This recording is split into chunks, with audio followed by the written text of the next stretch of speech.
Hell fucking yeah. For the man of the moment.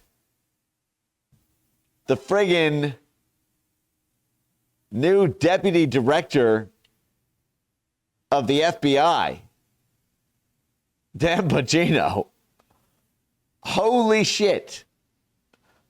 Holy frogging ship. Any of you guys see this coming?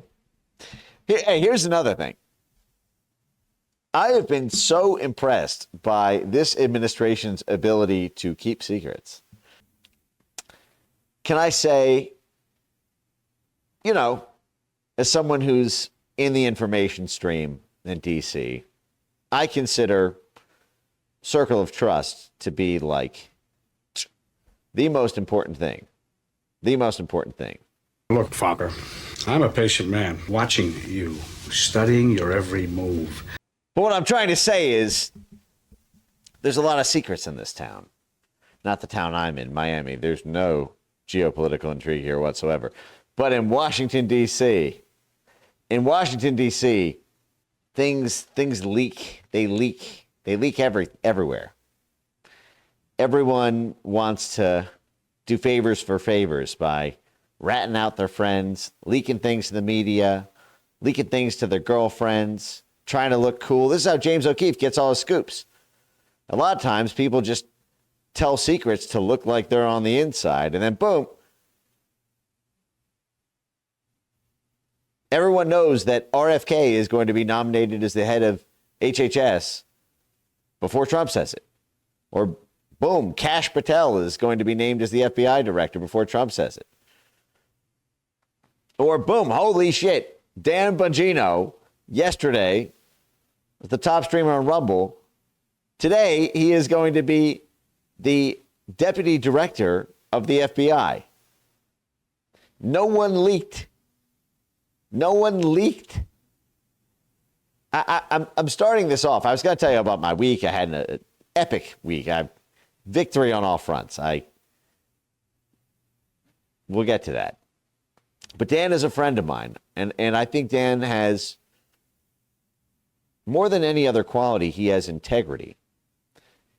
Probably the guy with the most solid moral North Star that I've seen in a lot of these spaces. I mean, he's just, I think he's going to go hard and hold people accountable and look at things like January 6th and do everything humanly possible with whatever evidence is still remaining to get to the bottom of the Jan 6 pipe bomber and everything. But I think he's going to be fair, which is the perfect combination. Harsh but fair, stern but fair, like a father. But it didn't leak. I had no clue. I'm on Dan's show every other week. I had no clue. That itself is like one of these moments, because it's hard to describe what it was like being in the Trump White House, knowing you couldn't trust anyone.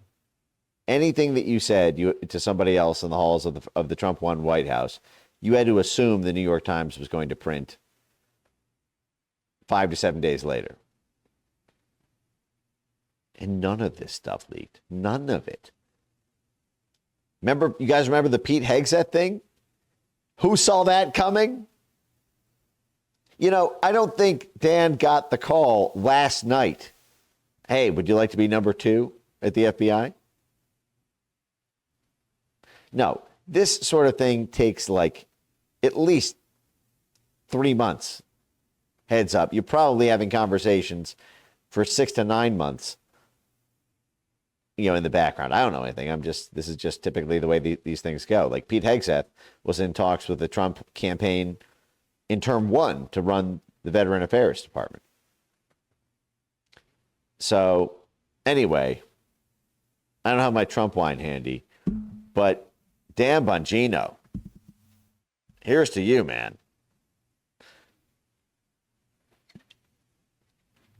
Pour one out for all the J6 homies. We're pouring one out for Dan Bongino.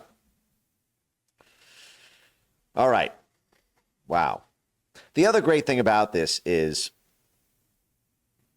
one of my concerns about Cash at FBI was that if he wasn't surrounded by good people, a good chief of staff, a good deputy director, that he could get rolled because the coalition forces within the bureau would, he'd get lied to by his by his deputy. He'd get lied to and outmaneuvered by chief of staff type thing. And it's a lot of political capital expenditure to do these sorts of things. There are Republicans, for example, who are in on the J6 Fedsurrection. They're not necessarily going to love the idea of confirming Dan's nomination, just as they surely did not love the idea of Kash Patel. But honestly, I think the threat of Elon primarying people who don't vote for confirmation is moving the Republicans. So anyway, I'm just overjoyed at a personal level. I met Dan in person, we several times. It was that night, November 5th, 2024. Dan asked me to come do the election night party. So I spent all night, election night, with Dan, on live with him, covering the most important election in the history of human life forms, the 2024 election. We will remember that election for the rest of our lives. The way my parents, I think, and everyone, remember where they were when JFK got shot. I'll never forget that night. And I spent that whole night with Dan. And now look at him. Look at yous. Would you look at yous? Deputy Director of the FBI. And none of the other homies leaked it in advance. And it shows that the level of loyalty to Cash, that it's not, because typically the way it goes is this in DC. Okay, you want someone who's based in as the head of the bureau, head of an agency. Okay, then what comes back is like the John Thune faction, the Mitch McConnell faction, the Paul Ryan faction. It's like, okay, we don't want him, but we'll vote to confirm him if you put in our guy as DepSec and our guy as chief of staff and our girl here as assistant secretary.